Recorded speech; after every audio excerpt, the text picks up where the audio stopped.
नमस्कार दोस्तों, स्वागत है आपका आज के मुख्य समाचारों में। जी हां दोस्तों, आपको यहां पर देखने को मिलेंगी सुबह से लेकर शाम तक की तमाम बड़ी खबरें, मुख्य समाचार, ब्रेकिंग न्यूज अपडेट्स के रूप में।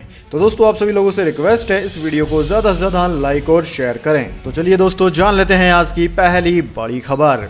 सीजेआई बोले मीडिया कंगारू कोर्ट चला रहा है, मुद्दों पर तर्कहीन बहस मीडिया का एजेंडा, इससे जजों को फैसला देने में दिक्कत होती है।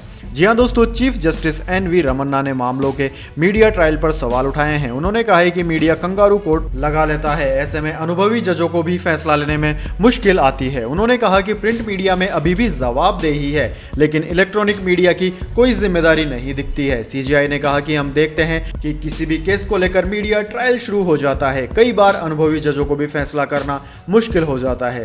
न्याय देने से जुड़े मुद्दों पर गलत सूचना और एजेंडा चलाने वाली बहस लोकतंत्र की सेहत के लिए हानिकारक साबित हो सकती है। अपनी जिम्मेदारियों से आगे बढ़कर आप हमारे लोकतंत्र को 2 कदम पीछे ले जा रहे हैं। दोस्तों, सीजेआई रमन्ना ने कहा कि आजकल जजों पर हमले बढ़ रहे हैं। पुलिस और राजनेताओं को रिटायरमेंट के बाद भी सुरक्षा दी जाती है, इसी तरह जजों को भी सुरक्षा दी जानी चाहिए। सीजेआई ने कहा कि वे राजनीति में जाना चाहते थे, लेकिन किस्मत को कुछ और ही मंजूर था। हालांकि जस्टिस रमन्ना ने कहा कि उन्हें जज बनने का मलाल नहीं है। इसके बाद दोस्तों, अगली बड़ी खबर। बंगाल शिक्षक भर्ती घोटाला, पार्थ चटर्जी की करीबी अर्पिता मुखर्जी भी हुई गिरफ्तार, घर से बरामद हुए 20 करोड़ रुपए। जी हां दोस्तों, पश्चिम बंगाल में शिक्षक भर्ती घोटाले में परिवर्तन निदेशालय ने अर्पिता मुखर्जी को भी गिरफ्तार कर लिया है। अर्पिता ममता बनर्जी सरकार के मंत्री पार्थ चटर्जी की करीबी मानी जाती है। शुक्रवार को ईडी ने अर्पिता के घर से 20 करोड़ रुपए की नकदी बरामद की। इससे मामले में परिवर्तन निदेशालय पार्थ चटर्जी को पहले ही गिरफ्तार कर चुकी है। दोस्तों, दोनों की गिरफ्तारी 20 करोड़ रुपए नकद बरामद किए जाने के बाद हुई। इतनी बड़ी रकम मिलने के बाद ईडी ने पश्चिम बंगाल के मंत्री पार्थ चटर्जी से पूछताछ की थी, लेकिन उन्होंने जांच अधिकारियों के साथ सहयोग नहीं किया, जिसके बाद उन्हें गिरफ्तार कर लिया गया। वहीं ईडी ने अर्पिता मुखर्जी के घर से 20 करोड़ रुपए नकद बरामद किए जाने के बाद कहा कि यह रकम एसएससी घोटाले से हुई आय का संदेह है।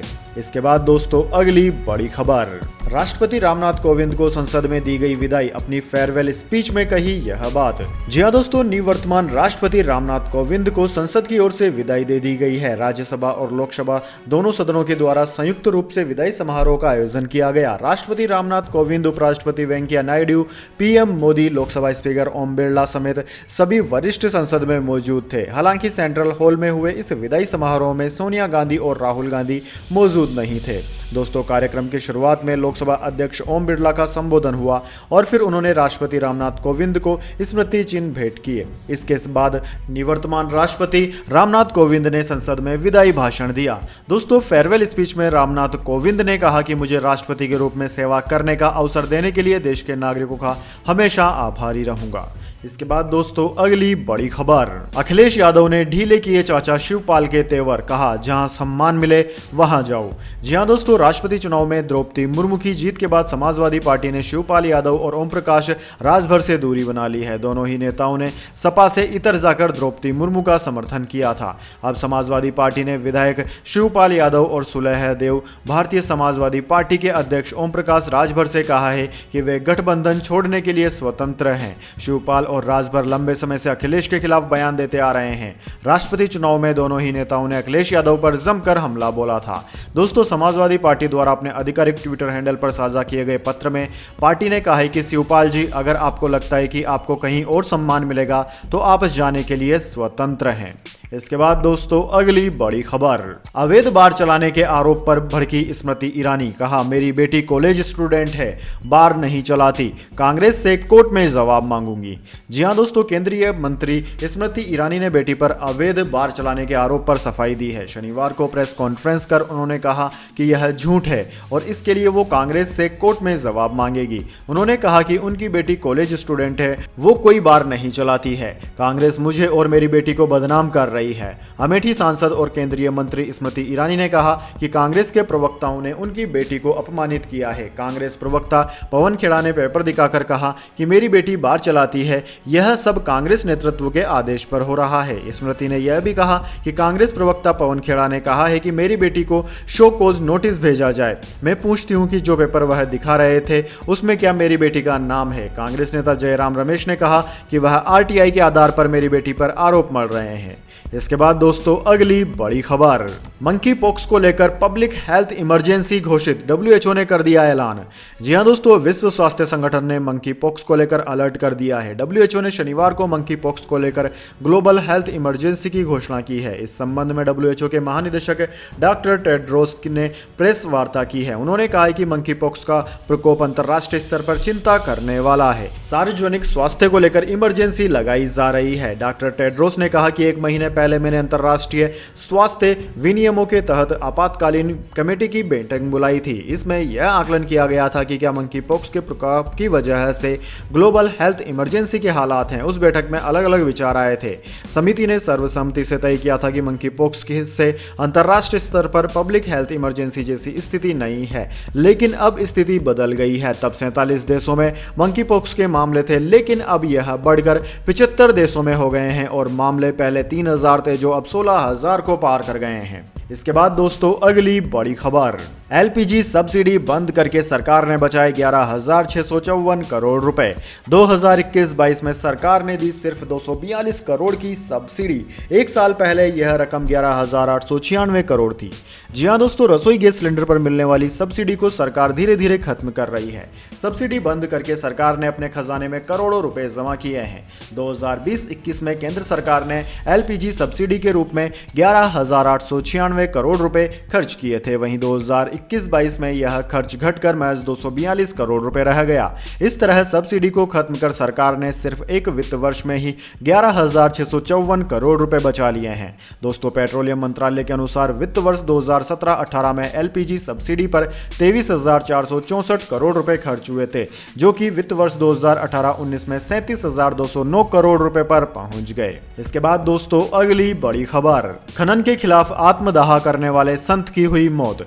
बरसाना में होगा अंतिम संस्कार। भाजपा ने बनाई हाई लेवल जांच कमेटी, कल सदस्य करेंगे दौरा। जी हां दोस्तों, भरतपुर के पसोपा इलाके में चल रहे अवैध खनन को लेकर धरने के बीच खुद को आग के हवाले करने वाले संत विजय दास का नई दिल्ली में देर रात 3 बजे निधन हो गया। वह सफदरजंग हॉस्पिटल की बर्न यूनिट में एडमिट थे। संत को क्रिटिकल हालत में 2 दिन पहले ही जयपुर से शिफ्ट कराया गया था। संत ने 20 जुलाई को आत्मदाह किया था। 22 जुलाई की रात उन्होंने अंतिम सांस ली। दोस्तों, बीजेपी के राष्ट्रीय अध्यक्ष जेपी नड्डा ने संत विजय दास की मृत्यु पर गहरा शोक व्यक्त किया और पार्टी की एक हाई लेवल कमेटी गठित कर दी है। संत का पार्थिव शरीर नई दिल्ली से दोपहर 3 बजे भरतपुर के कामा पहुंचा। यहां से बाबा विजय दास के पार्थिव शरीर को विमल कुंड ले जाया गया। इसके बाद दोस्तों अगली बड़ी खबर, हर घर तिरंगा समारोह। अब अपने घरों में दिन रात फहरा सकेंगे राष्ट्रीय ध्वज, सरकार ने बदले नियम। जी हां दोस्तों, अब हर कोई अपने घर में दिन रात तिरंगा फहरा सकता है, क्योंकि केंद्र की मोदी सरकार ने स्वतंत्रता दिवस से पहले हर घर तिरंगा समारोह से तिरंगा फहराने के नियमों में महत्वपूर्ण बदलाव किया है। अभी तक जनता को सूर्योदय से सूर्यास्त तक राष्ट्रीय ध्वज फहराने की अनुमति थी, लेकिन अब केंद्रीय गृह सचिव अजय भल्ला ने एक पत्र को एक्सेस किया, जिसे उन्होंने 20 जुलाई को सभी सचिवों को लिखा था। पत्र में यह भी कहा गया है कि तिरंगा फहराने के नए नियम उसी दिन से लागू होते हैं। पत्र में नए नियमों को लेकर कहा गया कि भारतीय ध्वज संहिता 2002 में और संशोधन किए गए हैं। नए नियम इस प्रकार हैं, राष्ट्रीय ध्वज किसी भी खुले स्थान पर या फिर किसी जनता के सदस्य के घर में यह फहराया जा सकता है। अब इसे दिन और रात में दोनों वक्त फहराया जा सकता है। दोस्तों, आपकी जानकारी के लिए बता दें, इससे पहले यह नियम था कि जब राष्ट्रीय ध्वज को खुले स्थान पर फहराया जाता है तो जहां तक संभव हो इसे सूर्य उदय और सूर्य अस्त तक ही फहराया जाना चाहिए, चाहे फिर मौसम कैसा भी हो। इसके बाद दोस्तों अगली बड़ी खबर, इंडिया वर्सेस वेस्ट इंडीज। पहले वनडे में नर्वस 90s का शिकार हुए शिखर धवन, नाम दर्ज हुए कई अनचाहे रिकॉर्ड। जी हां दोस्तों, टीम इंडिया के कप्तान शिखर धवन ने वेस्ट इंडीज के खिलाफ सीरीज के पहले वनडे में धमाकेदार बल्लेबाजी करते हुए अपने वनडे करियर का 36वां अर्धशतक जड़ा। धवन 99 गेंदों में 97 रन की पारी खेलकर वापस पेवेलियन लौटे। उन्होंने अपनी पारी के दौरान 10 चौके और 3 छक्के जड़े और टीम को 50 ओवर में 7 विकेट पर 308 रन के स्कोर तक पहुंचने में अहम भूमिका अदा की।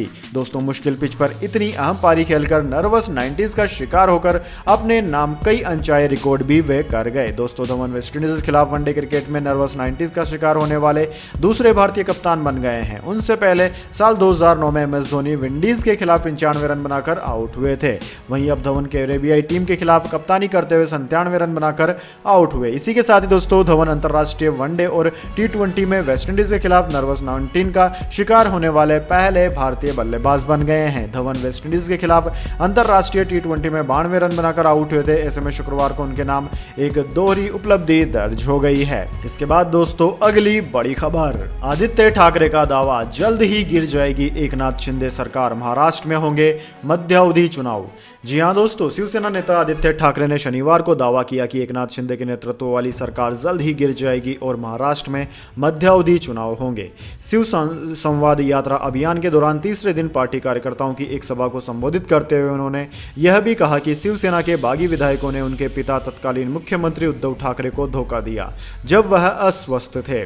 पैठण शिवसेना विधायक और पूर्व मंत्री संदीपन भुमरे का विधानसभा क्षेत्र है, जो मुख्यमंत्री शिंदे के नेतृत्व वाले बागी शिवसेना गुट में शामिल हो गए हैं। पूर्व मंत्री आदित्य ठाकरे ने कहा कि मेरे शब्दों पर ध्यान दें, यह सरकार जल्द ही गिर जाएगी और महाराष्ट्र को मध्यावधि चुनाव का सामना करना पड़ेगा। इसके बाद दोस्तों अगली बड़ी खबर, जयपुर में सड़क पर तेरी गाड़ियां, बिजली गिरने से बिहार में 10 और यूपी में 6 लोगों की मौत, गुजरात के 6 शहरों में रेड अलर्ट जारी।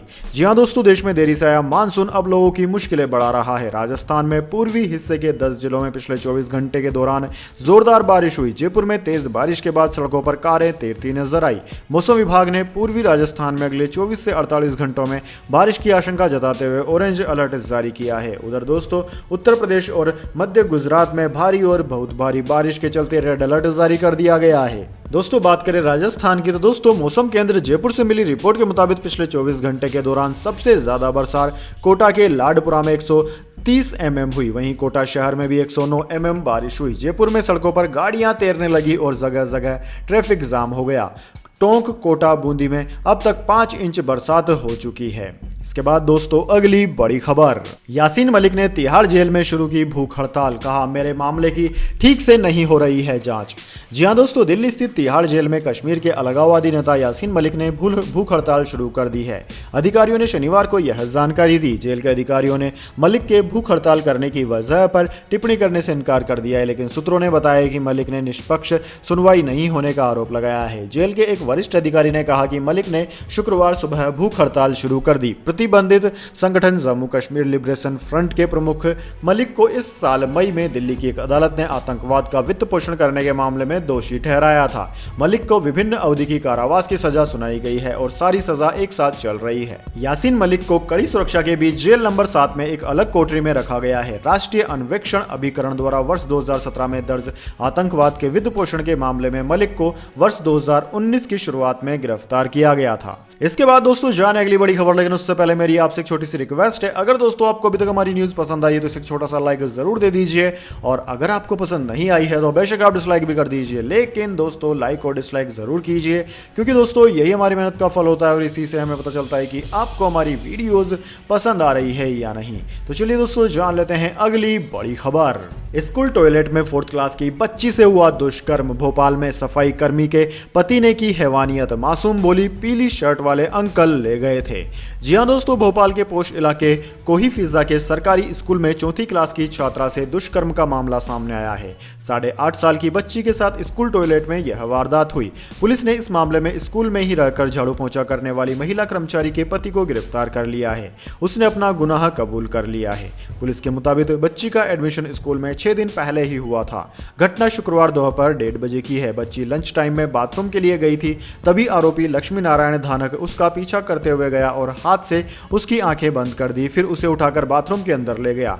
बच्ची का मुंह दबाकर उसके साथ गलत काम किया गया, फिर आरोपी फरार हो गया। बच्ची को रोता देख उसके साथ पढ़ने वाले बच्चों ने टीचर को जानकारी दी। बच्ची ने टीचर को बताया कि पीली शर्ट वाले अंकल उसकी आंख बंद करके बाथरूम में ले गए थे। स्कूल स्टाफ की सूचना पर पुलिस ने स्कूल कर्मचारी से पूछताछ की, तभी पता चला कि पीली शर्ट वाला व्यक्ति लक्ष्मी नारायण था। पुलिस ने तलाशा तो वही निकला और फिर उसे कुछ देर बाद गिरफ्तार कर लिया गया। दोस्तों इस तरह की घटनाएं रोकने के लिए आपके क्या सुझाव हैं, कमेंट बॉक्स में अपनी राय जरूर दें। इसके बाद दोस्तों अगली बड़ी खबर, सोना हुआ महंगा, गिरे चांदी के दाम, जानिए क्या है आज के दाम। दोस्तों भारतीय सराफा बाजार में सोने की साप्ताहिक कीमतों में तेजी आई है, वहीं चांदी सस्ती हुई है। इस कारोबारी हफ्ते में सोने के भाव में 149 रुपए प्रति 10 ग्राम की तेजी दर्ज की गई, जबकि चांदी के भाव में 605 रुपए प्रति किलोग्राम की गिरावट आई है। India Boolean and jewellery jewellers association यानी कि IBGA की वेबसाइट के मुताबिक इस बिजनेस वीक 18 से लेकर 22 जुलाई की शुरुआत में 24 कैरेट सोने के रेट 50,667 पर थे, जो कि लास्ट में बढ़कर 50,816 रुपए प्रति 10 ग्राम पर पहुंच गए। वहीं दोस्तों चांदी की बात की जाए तो शुद्धतम शुद्धता वाली चांदी की कीमत 55,614 से घटकर 55,009 रुपए प्रति किलोग्राम पर आ गई है। इसके बाद दोस्तों अगली बड़ी खबर, नहीं चला रणबीर कपूर की शमशेरा का जादू, पहले दिन की कमाई पृथ्वीराज से भी कम। जी हाँ दोस्तों, रणबीर कपूर की फिल्म शमशेरा 22 जुलाई को सिनेमाघरों में रिलीज हुई। ये एक बड़े बजट की एक्शन फिल्म है जो बॉक्स ऑफिस पर अपनी धमाकेदार शुरुआत करने में विफल रही है। दोस्तों आपकी जानकारी के लिए बता दें, फिल्म ने पहले दिन सिर्फ 10.25 करोड़ का आंकड़ा पार किया। हालांकि ये आंकड़ा हालिया रिलीज फिल्मों से बेहतर है, लेकिन फिल्म को कई स्क्रीन की रिलीज मिली है, उस हिसाब से इसका पहले दिन का कलेक्शन काफी कम था। इस लिहाज से देखा जाए तो शमशेरा का वनडे का कलेक्शन अक्षय कुमार की फिल्म पृथ्वीराज से भी कम है। पृथ्वीराज ने ओपनिंग डे पर 10.70 करोड़ का कलेक्शन किया था। दोस्तों रणबीर कपूर, वाणी कपूर और संजय दत्त की फिल्म शमशेरा 150 करोड़ के बड़े बजट में बनी है। यशराज फिल्म्स की इस मूवी को करण मल्होत्रा ने डायरेक्ट किया है। इस पीरियड फिल्म में रणबीर कपूर पहली बार डबल रोल निभा रहे हैं। हालांकि फिल्म का कलेक्शन उम्मीद के मुताबिक नहीं है। खैर वीकेंड पर फिल्म की कमाई में बढ़ोतरी देखी जा सकती है। इसके बाद दोस्तों अगली बड़ी खबर, इंडिया वर्सेस वेस्टइंडीज दूसरा ODI मुकाबला, दूसरे वनडे में हो सकते हैं भारतीय टीम में कई बदलाव। जी हां दोस्तों, भारतीय टीम ने वेस्टइंडीज के खिलाफ पहला वनडे मैच बहुत ही धमाकेदार अंदाज में जीत लिया। अब दूसरे वनडे मैच में यानी कि जो कि आज खेला जाएगा, इसमें कुछ प्लेयर्स को मौका मिल सकता है। भारतीय टीम की निगाहें मैच जीतकर सीरीज कब्जा करने पर है। इसके लिए कप्तान शिखर धवन प्लेइंग 11 में बड़े बदलाव कर सकते हैं। शिखर धवन के साथ ओपनिंग करने के लिए शुभमन गिल का उतरना तय है। धवन ने पहले वनडे मैच में 97 रन और गिल ने 64 रनों की पारी खेली थी। दोनों ही खिलाड़ियों ने पहले विकेट के लिए 119 रनों की साझेदारी की थी। दोस्तों तीसरे नंबर पर सुरेश अय्यर का उतरना तय लग रहा है, क्योंकि उन्होंने भी 54 रन बनाए। वह दोस्तों नंबर 3 पर कप्तान की उम्मीदों पर बिल्कुल खरे उतरे। चौथे नंबर के लिए एक बार फिर कोच राहुल द्रविड़ और कप्तान शिखर धवन स्टार खिलाड़ी सूर्य कुमार यादव को मौका दे सकते हैं। 5वें नंबर के लिए संजू सैमसन को जगह मिल सकती है। पहले वनडे मैच में संजू ने बेहतरीन विकेट कीपिंग की थी। उन्होंने कई शानदार कैच लपके थे। छठे नंबर के लिए दीपक हुड्डा को दोबारा आजमाया जा सकता है। पहले वनडे मैच में प्रसिद्धि कृष्णा ने बहुत ही खराब गेंदबाजी की थी और वह एक भी विकेट हासिल नहीं कर पाए थे। ऐसे में कप्तान शिखर धवन उनकी जगह अर्शदीप सिंह को मौका दे सकते हैं। वहीं मोहम्मद सिराज और शार्दुल ठाकुर का उतरना अभी तय लग रहा है। स्पिन विभाग में यजुवेंद्र चहल और अक्षर पटेल को मौका मिल सकता है। ये दोनों ही गेंदबाज किफायती बॉलिंग करने में माहिर हैं, यानी कि दोस्तों टीम में एक बदलाव संभव है। इसके बाद दोस्तों अगली बड़ी खबर, गूगल पिक्सल 6a की प्री बुकिंग हुई शुरू। 6 GB रैम और लाइव ट्रांसलेशन जैसे फीचर्स मिलेंगे। अभी 4,000 रुपए की छूट मिल रही है। जी हाँ दोस्तों, गूगल का पिक्सल स्मार्टफोन 6a भारतीय मार्केट में आने वाला है। अब ग्राहक भारत में इसका प्री ऑर्डर कर सकते हैं। गूगल के इस फोन की कीमत 28 जुलाई से शुरू होगी। दोस्तों ब्रांड ने इस डिवाइस को मई में हुई I/O इवेंट में पेश किया था। इससे पहले कंपनी ने पिक्सल 4a को साल 2020 में भी लॉन्च किया था। पिक्सल स्मार्टफोन के अलावा आप पिक्सल बड्स और दूसरे गूगल डिवाइसेस को भी खरीद सकते हैं। दोस्तों गूगल पिक्सल 6a कंपनी की 6 सीरीज का सबसे सस्ता फोन है। गूगल पिक्सल 6a की कीमत 43,999 रुपए है। हालांकि प्री बुकिंग के दौरान आप इस फोन को 39,999 रुपए में भी खरीद सकेंगे। दोस्तों एक्सिस बैंक कार्ड और EMI पर ट्रांजेक्शन्स पर 4,000 का एक्स्ट्रा डिस्काउंट आपको मिल जाएगा। इसके बाद दोस्तों अगली बड़ी खबर, नेपाल से 2 किलो यूरेनियम बिहार ला रहे थे 15 तस्कर पकड़े गए, सीमा पर अलर्ट। जी हाँ दोस्तों, बिहार में फुलवारी शरीफ टेरर मॉडल के खुलासे के बाद से सुरक्षा एजेंसियां अलर्ट पर हैं। सुरक्षा एजेंसियों की सक्रियता के बावजूद राष्ट्रीय विरोधी तत्व भी अपने काम को अंजाम देने में लगे हैं। बिहार से सीमांचल इलाके में स्लीपर सेल भी पूरी तरह सक्रिय है। भारत और नेपाल की सीमा के पास विराटनगर से 2 किलो यूरेनियम का बरामद होना इस बात की गवाही देता है। यूरेनियम मिलने के बाद सुरक्षा एजेंसियों के कान खड़े हो गए हैं। सुरक्षा एजेंसियों का मानना है कि फुलवारी शरीफ मॉडल के खुलासे के तुरंत बाद यूरेनियम का मिलना किसी खतरनाक साजिश का परिणाम तो नहीं। जानकारी के मुताबिक नेपाल की पुलिस ने यूरेनियम के साथ 15 तस्करों को गिरफ्तार किया है। कहा जा रहा है कि सभी 15 तस्कर पकड़े गए यूरेनियम लेकर बिहार जा रहे थे। बताया जाता है कि ये सभी बिहार के अररिया की जोगबनी बॉर्डर से भारत में प्रवेश करने वाले थे। दोस्तों उनका टारगेट पहले बिहार में प्रवेश करना था।